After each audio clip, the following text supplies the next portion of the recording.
Lebaran 2026, jutaan rindu bergerak serentak. Di jalan tol, one way dan kontraflow menjadi nafas kelancaran.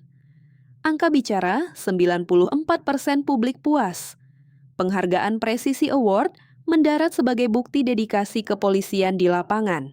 Tapi, di balik aspal mulus, jalur arteri menyimpan cerita lelah yang berbeda. Adakah kelancaran ini merata bagi semua, atau hanya milik mereka yang berada di jalan bebas hambatan? Saat ini, kita buka berkasnya. Kita gelar kasusnya. Kontraflow ya? Ya. Kontraflow itu ya ngebantu sih. Ngebantu. Jadi mengurangi kemacetan, mengurangi kepadatan. Cuman yang masyarakat nggak tahunya itu kontraflow itu masuknya di sini. Nanti dia keluarnya di mana gitu. Rest area itu masuk dari 57 ditutup. Kilometer 57. Nah, saya bisa masuk itu di kilometer 166. Berarti udah masuk Cirebon. Kepadatan mobil di parkiran udah mulai terasa ya. Ketika ke toilet ya lumayan agak lama ngantri lah. Untuk pembatasan 30 menit itu nggak cukup karena kan bisa jadi sopir itu sudah ngantuk. Selamat siang para pemirsa sekalian. Pada hari ini setelah sekian hari acara mudik di Indonesia berakhir, kita kedatangan tamu yang sangat kami banggakan, masyarakat transportasi Indonesia, Mas Joko, kemudian juga Bang Edi Hasibuan dari Lembaga Kajian Strategi Kepolisian. Sebagaimana banyak kajian yang mengangkat bahwa keberhasilan dalam transportasi di Lebaran ini cukup baik, yaitu 90% lebih. Terhadap hal-hal seperti itu perlu kita ngobrol-ngobrol untuk bagaimana sebaiknya atau bagaimana keadaan transportasi yang sudah baik ini harus kita lihat secara objektif. Jangan sampai oleh kepolisian melihat bahwa ini sudah baik, ini sudah cukup. Tapi perlu kita lihat bahwa setiap angka kebaikan tersebut apabila tidak ada inovasi baru, maka ini akan menurun sebuah prestasi dan kinerja. Maka kita sama ingin membuat masyarakat juga belajar dan memperhatikan bahwa bagaimana memberikan masukan-masukan ke depan agar kepolisian dalam berkinerja ini lebih optimal. Demikian, untuk itu kami akan perkenalkan Mas Joko sebagai pengamat transportasi dan Bang Edi. Selamat datang di studio. Ya. Pertama saya akan menanyakan pada Bang Edi. Hasil survei 90% itu sangat sebuah angka yang sangat fantastis dan ini. Mungkin Mas Edi bisa memberikan gambaran bagaimana kira-kira survei itu dihasilkan. Ya, terima kasih ya. Memang kami melihat kemarin sejak dilakukan operasi ketupat ya di 2026 kami memang melakukan banyak kunjungan ke berbagai wilayah, termasuk juga melakukan pengamatan ya di sejumlah jalur-jalur yang kemudian menjadi target-target kepolisian ya dalam hal bagaimana transportasi bisa berjalan. Dan kemudian kalau kita lihat juga kemarin bahwasannya banyak terobosan yang dilakukan oleh Polri ya, termasuk juga kita lihat kemarin saya bahkan ikut ya di dalam ada one way nasional ya, itu dilaksanakan bahkan dari Semarang sampai ke Jakarta itu non-stop ya, dan kemudian itu masyarakat banyak terbantu ya. Kemudian kita juga lihat kemarin itu ada juga namanya one way lokal ya, itu juga diterapkan. Kemudian itu juga saya lihat memang di sini adalah Polri banyak melakukan suatu terobosan baru, kemudian di dalam hal memberikan pelayanan kepada masyarakat. Kemudian lagi terobosan lain yang kita lihat juga adalah ada namanya kontraflow ya. Itu juga saya lihat di dalam perjalanan di Pulau Jawa khususnya itu banyak dilakukan, ditetapkan di wilayah ya, sehingga masyarakat merasakan ada kehadiran polisi di dalam hal memberikan pelayanan kepada masyarakat. Maka kami lalu melakukan riset terhadap para pemudik ya, baik di Pulau Jawa, kemudian di secara secara ya, itu termasuk juga di Sulawesi, kemudian juga di Bali ya, termasuk juga penyeberangan Bali kemarin di di Manuke itu saya kira memang banyak terbantu dengan adanya operasi itu. Baik Bang Edi, untuk itu saya akan bertanya kepada Mas Joko. Dengan adanya kebijakan kontraflow atau WR dan juga berakhir pada misalnya one way dan sebagainya. Apakah dengan kebijakan itu tidak menimbulkan kecemburuan karena setelah kontraflow dan one way itu kan ada pada jalan-jalan tol. Kemudian ada buangnya sampai ke jalan-jalan pendukung misalnya. Itu kan terjadi kemacetan baru di sana. Nah, bagaimana menurut Mas Joko punya pemikiran kebijakan menempuh itu apakah sudah cukup baik memadai atau sebenarnya masih ada metode-metode lain yang bisa dipakai atau direncanakan oleh pihak lalu lintas Polri dalam hal ini? Iya, sebenarnya kalau kita bicara mudik itu setelah tahun sewa terhubung 2019, problem orang dulu mudik ke Jawa Tengah, Jawa Timur di atas 10 jam tidur di jalan sudah nggak ada lagi sekarang. Artinya sudah ada alternatifnya jalan tol. Sudah terhubung semua. Kalau dulu kan ada kasus Brexit, ini belum terhubung ya kan? Iya. Anda kan, kita bisa kalau melihat sekarang kasus seperti itu, tidak kita bisa kecil ya, itu di Jambi. Jambi tol itu sampai Betung, tapi mau dekat Jambi ada lagi, dia keluar lagi, nanti masuk lagi. Kan macet kemarin kan? Nah, insya Allah jalur itu kalau sudah terhubung sama Jambi, lancar. Nah, ini juga sama. Nah, problemnya adalah kalau sudah lancar seperti ini, tinggal bagaimana mengaturnya, sehingga yang dulu awal-awal ketika tol masih baru, semua lewat tol. Polisian juga kewalahan. Nah, padahal ketika itu saya juga keliling, arterinya sepi, kecuali sepeda motor. Memang kalau di jalan tol nggak ada sepeda motor, kelebihannya kalau di arteri ada sepeda motor. Nah, ini jadi masalah kan. Ditambah juga di arteri itu pasang tumpah, lalu lintas lokal itu menjadi hambatan-hambatan. Jalur logistik dan sebagainya juga Masih ada, meskipun dilarang ya, ternyata juga masih. Nah, ini tantangan bagaimana mengatur lintas ke depan. Artinya yang saya lihat sampai hari ini tuh mesti mendadak. Nanti ini jangan sebelum, harusnya sekarang problemnya apa, kita pengen tahun depannya tuh apa. Sehingga saya berpikir mungkin suatu saat nggak usah one way lagi, karena one way itu memang lancar, pemudik senang. Yang nggak mudik yang lokalnya senang juga. Mereka terganggu juga, gitu kan. Nah, ini yang kita mikirkan, berarti ada hal lain yang masih bisa dilakukan untuk mengurangi arti tetap lancar, tol juga lancar. baik Mas Joko. Saya ingin Pak lanjutkan. Sebenarnya dengan majunya teknologi itu kan kepolisian hari ini juga menggunakan drone misalnya. Kemudian bisa juga menggunakan data satelit maupun berbagai radio pemancar. Sehingga bagaimana kalau memang menurut Mas Joko ke depan hal-hal terus diprediksi di mana titik-titik kumpul titik kemacetan, sehingga mungkin saja sebelum seorang pengguna jalan sampai ke titik, dia udah bisa dengar di radio misalnya saja ada titik ini, sehingga mereka bisa mengurangi kecepatan dan sebagainya. Atau polisi juga memberikan prediksi jam-jam sekian kemungkinan akan padat. Jadi kalau kita lihat seperti di pesawat itu Delphi system, kenapa pesawat secara berurut-urutan bisa melanding dan sebagainya, karena diatur jam dan kecepatan dan sebagainya. Mungkinkah ke depan kebijakan menggunakan kemajuan teknologi informasi macam ini bisa diaplikasikan pada program-program sistem yang dipakai oleh lalu lintas Polri? Saya kira bisa. Itu ibaratkan ada satu jalan panjang di mana masuk ke sini lewat pintu, ada gate-gate-nya terbang kan. Ya diatur aja dari hulunya. Dan tadi informasi itu real time, ya real time. Sehingga kalau saya di rumah, ini masih macet, nanti dulu lah. Nanti berapa menit kan, itu bisa diprediksi sebenarnya.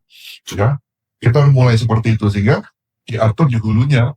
Nah, kalau sudah mulai lancar, buka lagi, masuk lagi. Buka tutup. Iya.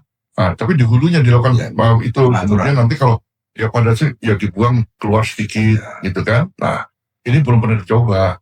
Sejauh mana kira-kira kesiapan perencanaan Polri menghadapi perbaikan-perbaikan untuk hal-hal yang lebih maju, advance ke depan, sehingga tidak juga kita bilang sampai masalahnya kompleks sedikit sekali, tapi lebih baik, lebih berkualitas, karena tantangan ke depan, transportasi makin padat dan sebagainya. Mungkin ada hal-hal yang saya perlu sampaikan pada masyarakat, harus berkata bahwa Polri bisa bekerja semaksimal mungkin untuk melayani mereka. Saya kira pasti ya, harus ada memang quality sekarang bagus ya. Bukan berarti Polri harus berlari, tidak demikian ya. Tetapi kami selalu ingatkan kepada seluruh jajaran Polri agar betul-betul meningkatkan kinerja ya. Jadi jangan karena misalnya sekarang bagus, kemudian berpuas diri lalu tidak bekerja lagi ya, tidak berusaha untuk apalagi meningkatkan kinerja. Tapi yang diharapkan masyarakat itu adalah Polri harus semakin baik, semakin ke depan semakin baik. Artinya memang harus ada banyak terobosan. Bahkan kemarin kita lihat juga ya, ada namanya drone ya, itu juga digunakan ya.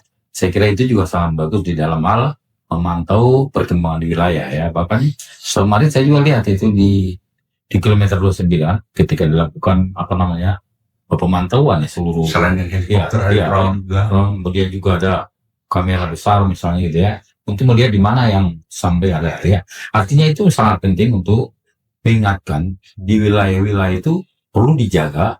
Dan juga tadi kalau misalnya di tol lancar, kemudian yang di luar juga harus lancar ya. Saya kira itulah tugas daripada kepolisian wilayah ya, agar bisa membantu masyarakat sehingga masyarakat bersama rasa nyaman, kemudian mereka bisa lebaran dengan aman, kemudian lancar ya, dan bisa bertemu dengan keluarga. Saya kira itulah kebahagiaan Polri ya. Kalau aku juga misalnya bisa memberikan suatu kebahagiaan kepada masyarakat, sekali setahun masa nggak bisa ya, dan harus lebih baik.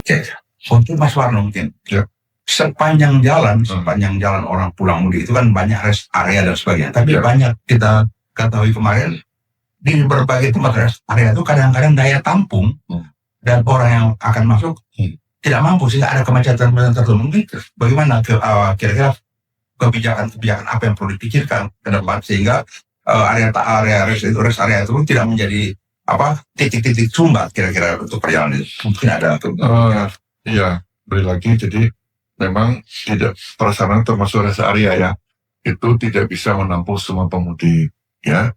Kami berkali mengusulkan bagaimana kerjasama dengan Pemda setempat ya, membangun rest area temporary yang dekat dengan gerbang tol.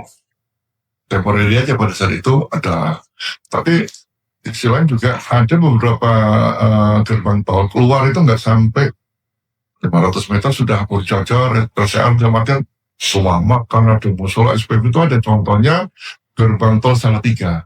Keluar kan, udah jajar sampai terminal gitu kan. Itu contoh. Ada sudah ada Pemda yang belum, ya disarankan membuat itu dan itu dikomunikasikan terus. Jadi kerjasama Kementerian PU atau pemerintah pusat dengan pemerintah daerah menyiapkan itu. Kalau kita melihat kegiatan mudik ini, maka berbagai instansi di sana terkait. Bagaimana hubungan tata kerja kepolisian, LAJ, Pemda dan instansi-instansi lain sehingga mungkin sinergi antara mereka itu saling menopang sehingga masyarakat betul-betul sangat terlayani oleh aparat penyelenggara negara. Bagaimana kira-kira model manajemen? Baik mungkin dahulu. Kemarin kita pas dimulainya operasi ketupat ya, saya kebetulan diundang untuk hadir ya pada saat kita pembukaan ya. Bahkan sana itu akan dilakukan pertemuan ya antara termasuk juga Jasa Marga, termasuk juga ASDP ya. Kemarin termasuk juga dari Kisah ya, termasuk juga TNI ya. Itu berkumpul kemudian di kilometer 29 itu bersama Kawal Lantas. Kementerian Perhubungan juga hadir ya. Pada saat itu ketika dimulai operasi ketupat ini, kemudian saya kira bagus ya koordinasi mereka ya. Bahkan mereka sama-sama bisa melihat ya pemantau ya, kamera pemantau yang ada di mana-mana. Kemudian mereka lalu saya lihat di sana bagaimana koordinasi, saya lihat bagus ya. Termasuk juga kepala SDP seluruh Indonesia ada juga hadir ya. Kemudian dilihat ya bagaimana wilayah-wilayah dia kemudian dipantau ya. Artinya itulah yang mereka komunikasikan. Dan kalau saya lihat koordinasinya juga bagus ya. Saling mendukung, saling melengkapi ya. Bahkan pada saat itu saya lihat mereka pada saat pembukaan operasi ketupat itu juga bahkan melakukan minta doa ya, undang anak-anak yatim ya, ada ratusan kemudian untuk dimulainya operasi ketupat ya. Mungkin Mas Joko punya pemikiran serupa atau gimana? Begini, kalau saya lihat, saya kebetulan mengalami juga kan di lapangan. Jadi pasca Brexit itu banyak perubahan. Jangan kerjasama di polisi juga lepas-lepasan itu. Brexit ini kasusnya kan ada kendaraan ke Jawa Barat sama ke Jawa Tengah. Terus saja numpuknya di Jawa Tengah. Jawa Tengahnya kelengar waktu itu kan lantatnya kan. Ya kan itu kan di kepolisian pada saat itu masing-masing dia ngurus sendiri. Yang Jawa Barat pokoknya saya lancar, lempar Jawa Tengah, Jawa Tengahnya bingung terus sobat lah itu. Nah, itulah yang membuat berikutnya diambil oleh pusat.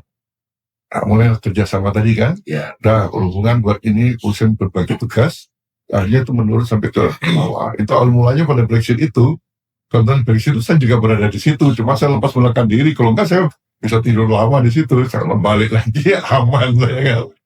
Ya, ada kisahnya itu, ya itulah. Saya tanya kalau di lantas Jawa Tengah pada sini Pak Bakarudin, saya juga baru berapa bulan di sini bingung gitu. Yang Jawa enak aja main buang-buang aja, saya kenal ini kan. Tutup tolnya belum terhubung dia. Nah, setelah itu udah sampai oleh pusat, seperti sekarang ini. Jadi ya mereka pusat koordinasi dan turun sampai ke tingkat yang paling bawah. Gitu. Oke, Mas Jo. Kalau kita lihat, kalau menjadi pegawai dan sebagainya, hari-hari sekarang ini kan mau lebaran juga kan ada gaji ke-13 dan sebagainya. Apakah kamu ada kemungkinan karena harus mudik itu begitu tinggi dan sebagainya, orang mau mudik itu juga banyak keluar. Mungkin saya mungkinkah pemerintah buat kebijakan selama 2 hari atau 3 hari itu dilepaskan toll gate itu nggak usah bayar, jadi meringankan juga pemakai jalan. Apakah itu ada kemungkinan kebijakan pemerintah sampai ke sana kan?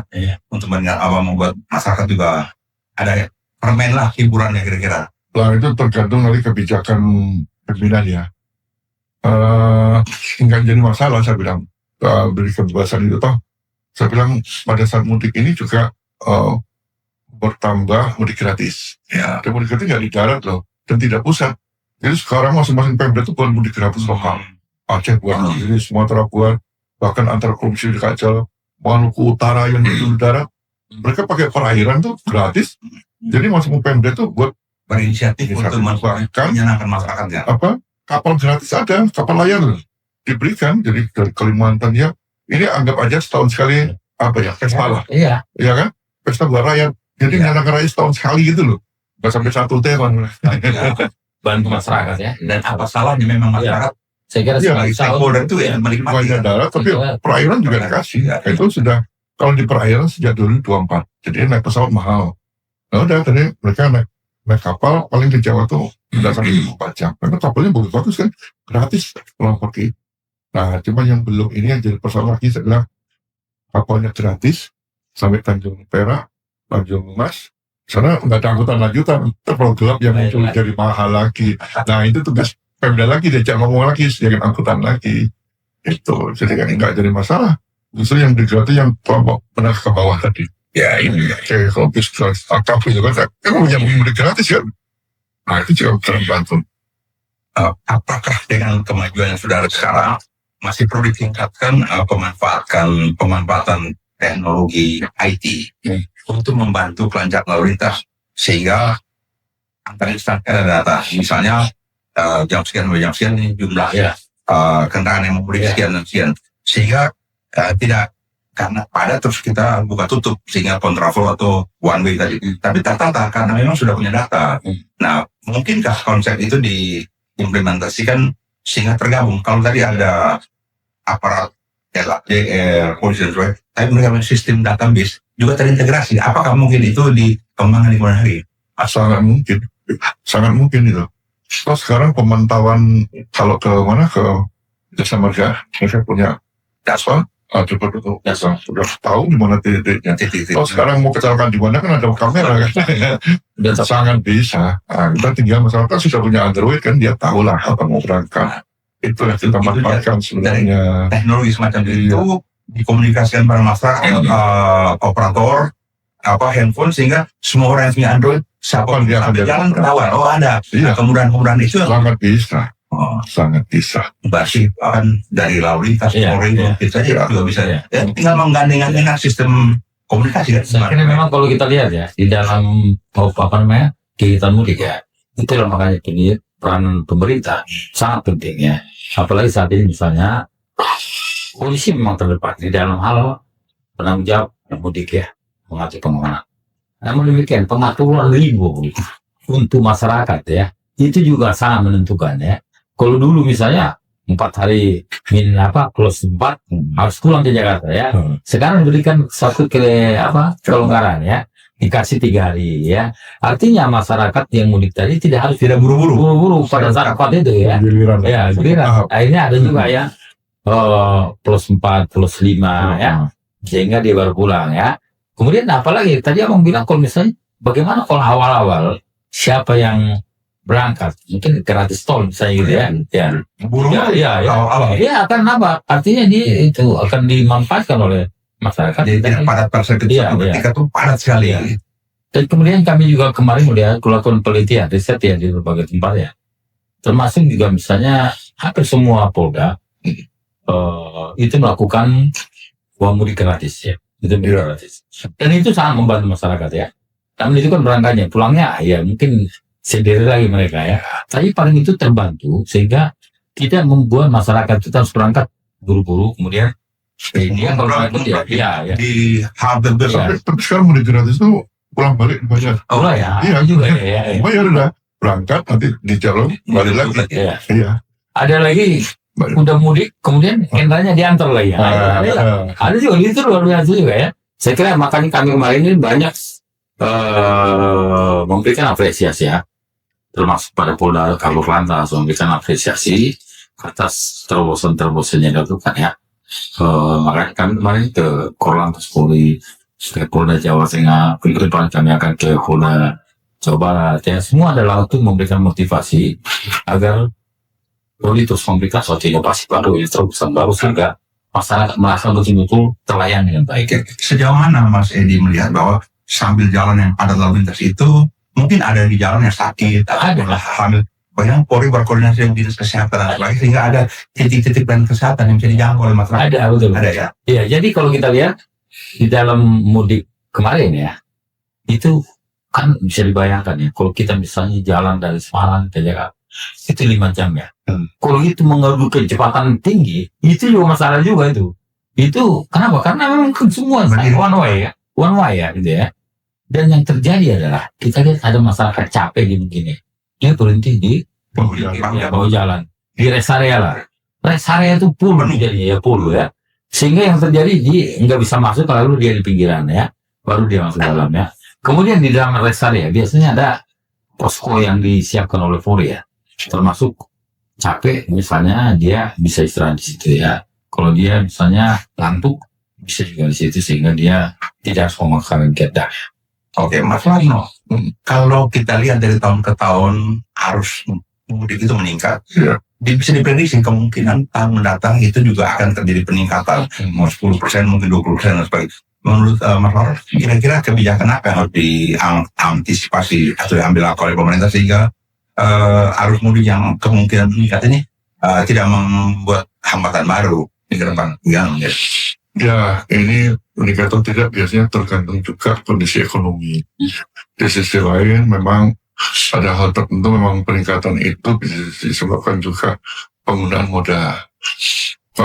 Memang paling banyak menggunakan tuh kendaraan pribadi paling tinggi, sepeda motor juga ya. Tapi pernah ada survei oleh Kementerian Perhubungan pada saat 2 tahun terakhir 2003, 2024, mungkin karena COVID ya, mereka cenderung ya pemilih angkutan umum. Dan persoalan angkutan umum kita belum begitu bagus. Kita harus akui lah. Yang bagus itu baru kota Jakarta. Baru Jakarta setara kota dunia. Daerah itu belum.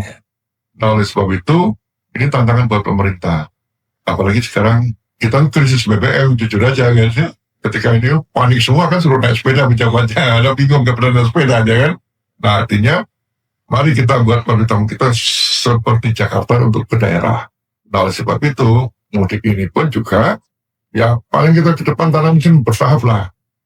Mulai sekarang membuat tidak boleh naik sepeda motor jarak jauh membawa anak-anak maksimal 2 orang. Itu tidak boleh. Kalau jalan dekat makanya dari Jakarta Bogor nggak apa-apa lah dekat. Tapi kalau sampai Cirebon sampai ini kan bahaya masalah kesehatan loh. Ya kalau tidak dan jarak jauh. Tapi kalau bapaknya pengen hobi motor kan lain lagi kan dia. Beda. Kadang-kadang pakai bajai juga setelah keluarga naik bajai. Ada mending yang pelan-pelan ya. Tapi motor tuh bukan untuk jarak jauh. Nah, oleh sebab itu kalau gitu, udah sekarang udah hitung kira-kira saya harus sediakan berapa angkutan umum gratis buat mereka. Biar sehat, kita bicara kesehatan bukan hanya kecelakaan, kesehatannya buat anak-anak ini loh. Ya kan? Nah, ini yang jadi tantangan. Kami juga melihat kalau menyeberang kemana ke Sumatera itu kan. Saya perhatikan yang di Ciwandan itu kasihan buat anak kecil itu kan.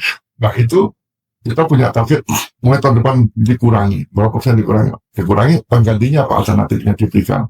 Saya kira kalau sekarang diberitahu, mereka juga mikir. Iya. Itu salah satu dan lama-lama mengurangi pemotor. Motor boleh ke Jawa Tengah, Jawa Timur, naikkan kapal. Nah kalau sampai Tanjung Mas kan tinggal kapal berlayar paling 2-3 jam, nggak apa-apa lah, jangan naik. Sebenarnya dari sini naik kapalnya gratis, kasih makan, buat tidur enak gitu kan. Nah, Pak ini harus dikomunikasikan, tapi masih ada lagi loh. Jangan waktunya mepet. Nah, gimana pendapatnya Mas Warno? Apa kebijakan kontraflow maupun one way itu kan sepertinya polisi kapan tiba-tiba saja ataupun kapan dia diskresi lapangan melihat kemacetan terjadi.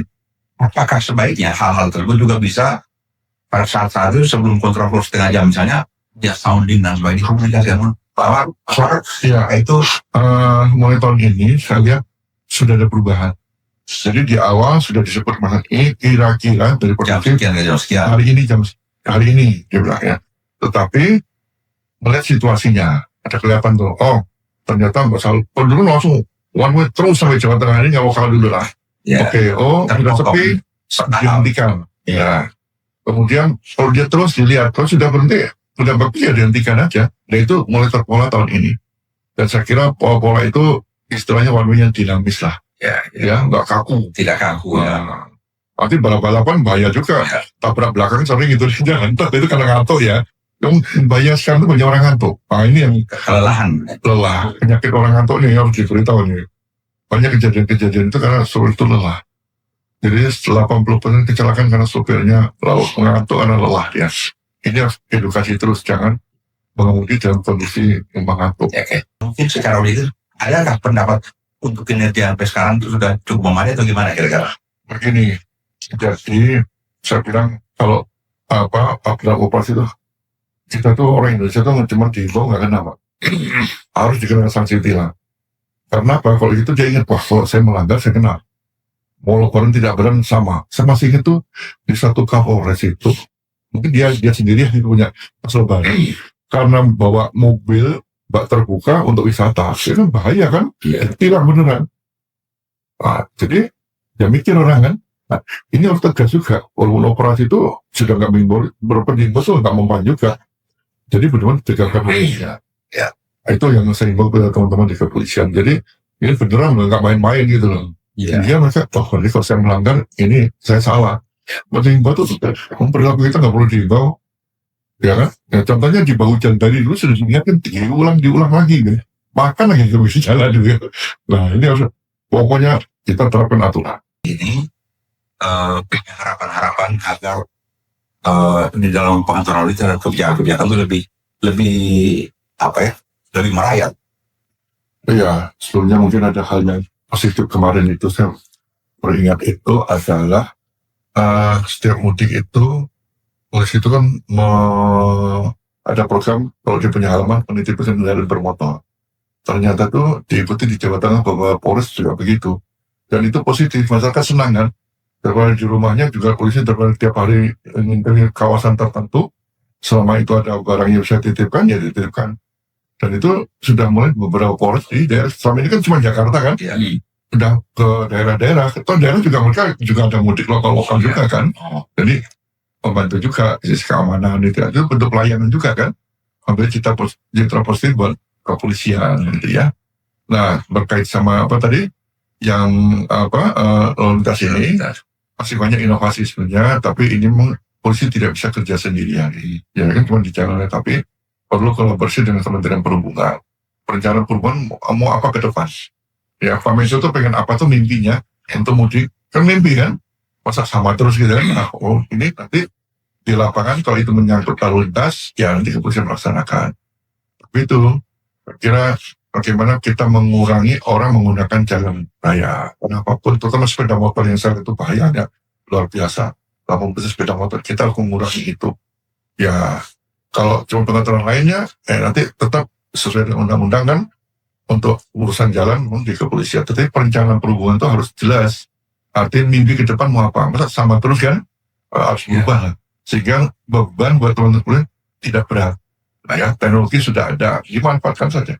Baik, Pak Joko, Mas Edi, polisi bisa maju, bisa lebih baik, tidak bisa bekerja sendiri, harus melibatkan berbagai stakeholder dan masyarakat pun berharap banyak, tapi masyarakat pun perlu berpartisipasi untuk menciptakan suasana yang memungkinkan polisi dapat bekerja secara lebih proper, lebih profesional. Dan masyarakat juga jangan ragu-ragu apabila pihak kepolisian itu dalam pelayanan kurang baik dan sebagainya, berikan kritik secara membangun.